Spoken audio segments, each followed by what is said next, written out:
En Guinée, la situation est plus que tendue.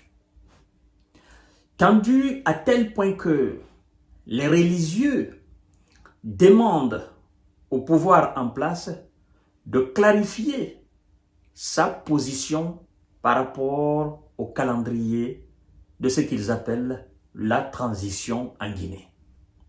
Vous savez, en Guinée, depuis le 5 septembre 2021, le général ex-colonel Mamadi Doumbouya et ses éléments, les forces spéciales, ont pris le pouvoir en délogeant M.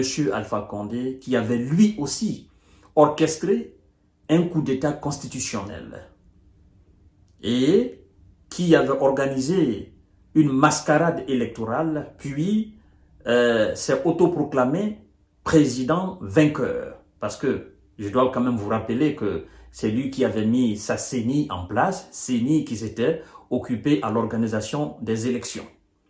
Et je dois aussi vous rappeler qu'Alpha Condé, à l'époque, était opposé à M. Cellou Dalein Diallo qui est l'un des hommes politiques les plus influents, pour ne pas dire le plus influent, parce que sur la scène politique guinéenne, nous savons, nous connaissons le poids de M. Cellou Dalein Diallo et de son pouvoir, l'UFDG.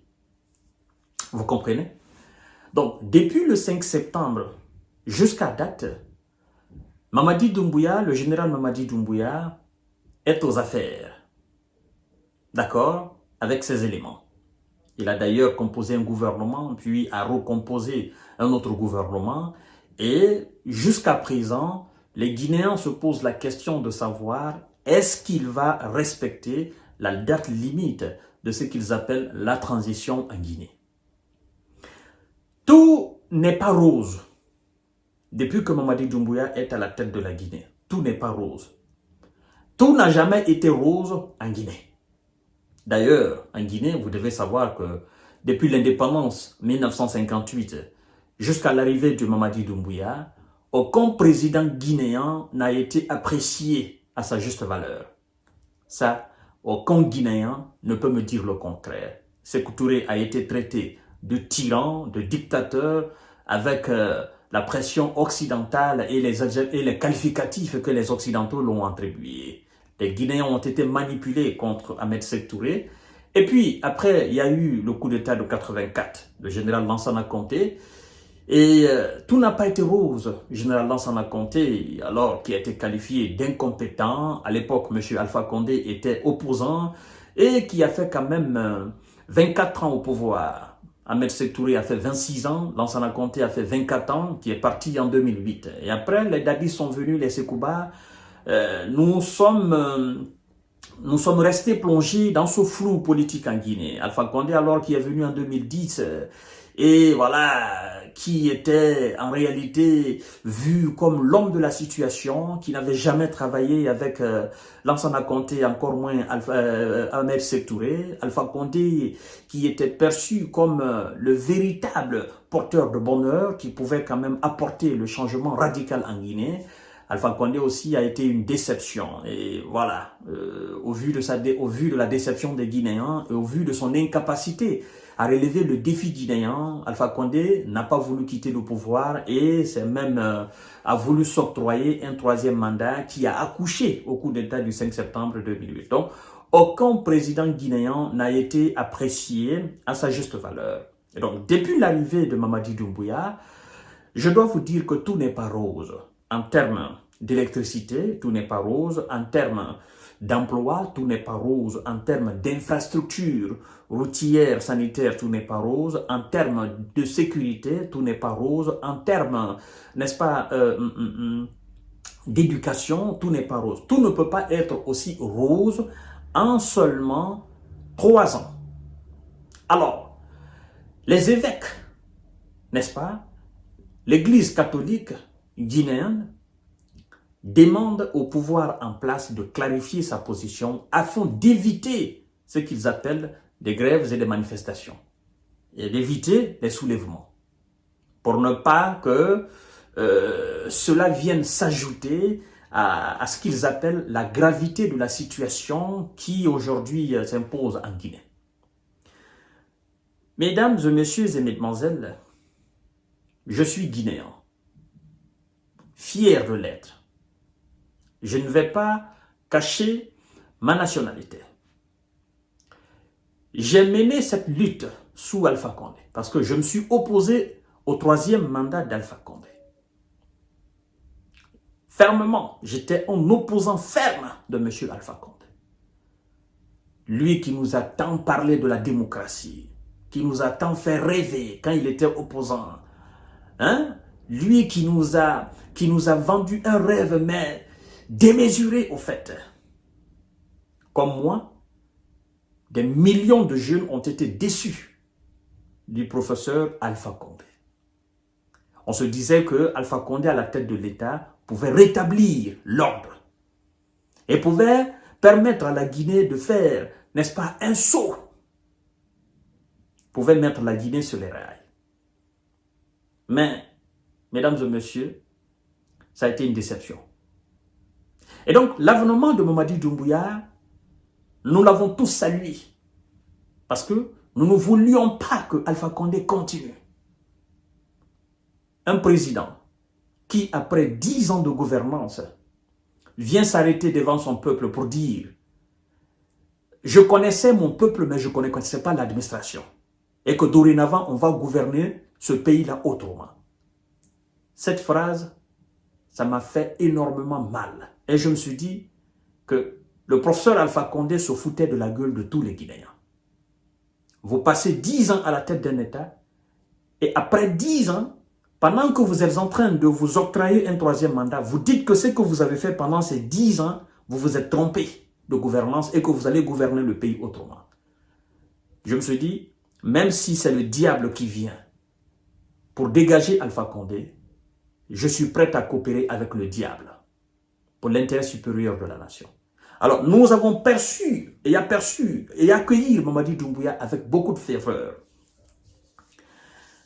Et alors, depuis le 5 septembre jusqu'à aujourd'hui, il y a de l'incompréhension en Guinée.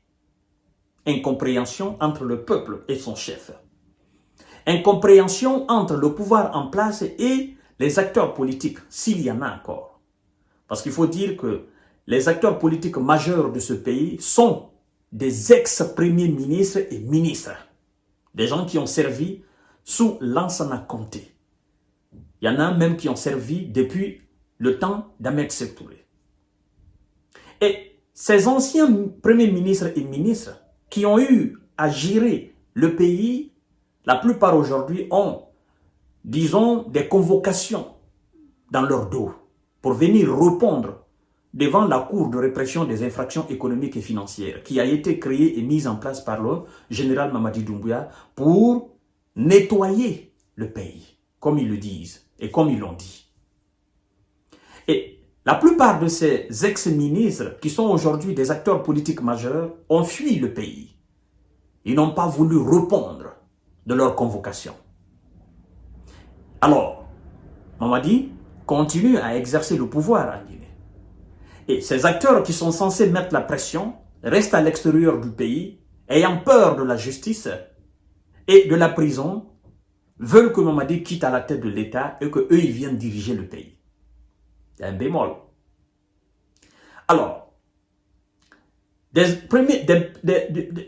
ministres d'Alpha Condé et d'ailleurs, le premier ministre d'Alpha Condé et certains ministres, le ministre de la Défense et un certain nombre de ministres, mais aussi, je crois bien, le président de l'Assemblée, tous ces gens ont été arrêtés pour des fautes lourdes, corruption, détournement, machin. Ils sont aujourd'hui en prison.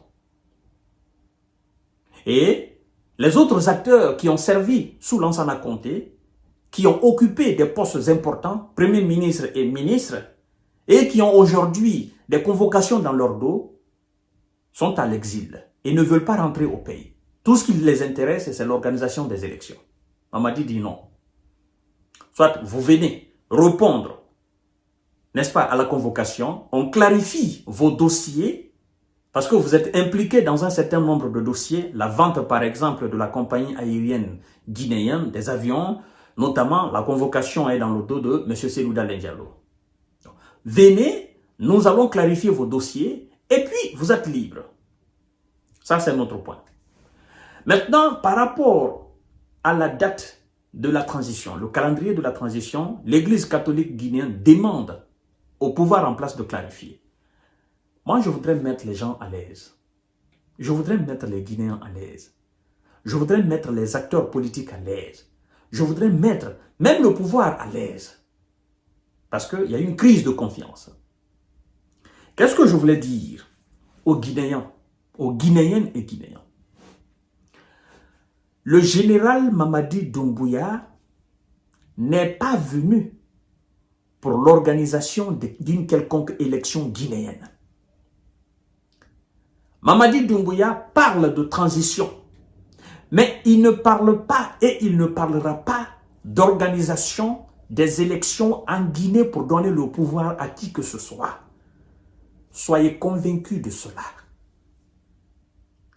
Le pouvoir en place ne va pas vous dire que le mois de décembre, là, nous allons organiser les élections et nous allons quitter. Le pouvoir en place ne vous dira pas. Vous, parmi vous, c'est-à-dire parmi la population et acteurs politiques, je sais que vous êtes convaincus, mais vous ne voulez pas accepter. Vous voulez refuser cela. Maintenant, moi, je vous mets à l'aise. Mamadi Doumbouya n'est pas venu pour organiser les élections et quitter le pouvoir en Guinée. Il ne le fera pas. Il ne le fera pas. Et même s'il le fait, le pouvoir trouvera un moyen afin que Mamadi soit candidat aux élections présidentielles. Faut que ça soit clair dans la tête de tout le monde. Le pouvoir trouvera une fenêtre de créer les conditions afin que Mamadi soit candidat aux élections présidentielles. Alors qu'il va organiser et puis il sera vainqueur de cette élection, de ces élections présidentielles. Il faut que ça soit clair dans la tête de tout le monde. Il y a une différence entre la transition dans la tête de Mamadi et la transition dans la tête des acteurs politiques. Moi, je vais vous dire cette différence. Dans la tête des acteurs politiques, la transition, c'est-à-dire leur définition de la transition, c'est d'un point A à un point B, et puis le point B, c'est le point final. On organise les élections, les militaires quittent à la tête de l'État. Ça, c'est ce qui se passe dans la tête des acteurs politiques. Maintenant, dans la tête de Mamadi Doumbouya, le général Mamadi Doumbouya, la transition, c'est quoi? Pour lui, la transition, c'est quoi? Pour Mamadi, la transition, c'est se débarrasser de tout ce qui a été les maux de la Guinée. Laver complètement la Guinée et rendre la Guinée saine et ce temps jusqu'à X temps. C'est-à-dire rompre complètement, vous comprenez, rompre complètement avec le passé néfaste de la Guinée en termes de gestion administrative. Et pour lui, cela n'a pas de limite, cela n'a pas de temps. C'est pourquoi je suis en train de dire que Mamadi ne partira pas. Il ne va pas organiser les élections. Et même s'il organise les élections, ils trouveront un moyen afin qu'il devienne candidat de ces élections et il va les remporter. Je crois que l'Église catholique ou la grande mosquée ou les religieux ou les sages, je crois que j'ai été plus que clair. Et je pense que je me suis fait très bien comprendre. Parce que moi, je n'aime pas la manipulation, en fait. Maintenant, si les Guinéens veulent que Mamadi quitte à la tête de l'État, ça c'est autre chose. Ou si l'armée veut que Mamadi quitte à la tête de l'État, ça c'est autre chose. Il faut trouver alors les voies et moyens pour que Mamadi quitte à la tête de l'État. Mais pour dire qu'il va organiser les élections, il va donner le pouvoir aux acteurs politiques que les Guinéens connaissent aujourd'hui et que lui-même Mamadi connaît aujourd'hui, ça c'est... cette question-là, elle n'a pas de sens. Mamadi ne le fera pas. Il ne le fera pas aujourd'hui, il ne le fera pas demain. Voici ce que je voulais dire aux Guinéens. Voici ce que je voulais dire aux acteurs religieux. À vous maintenant de comprendre, à vous d'analyser et de comprendre. Voilà, c'est très important à le savoir. Merci beaucoup et à tout à l'heure pour notre série d'informations de décortiquage.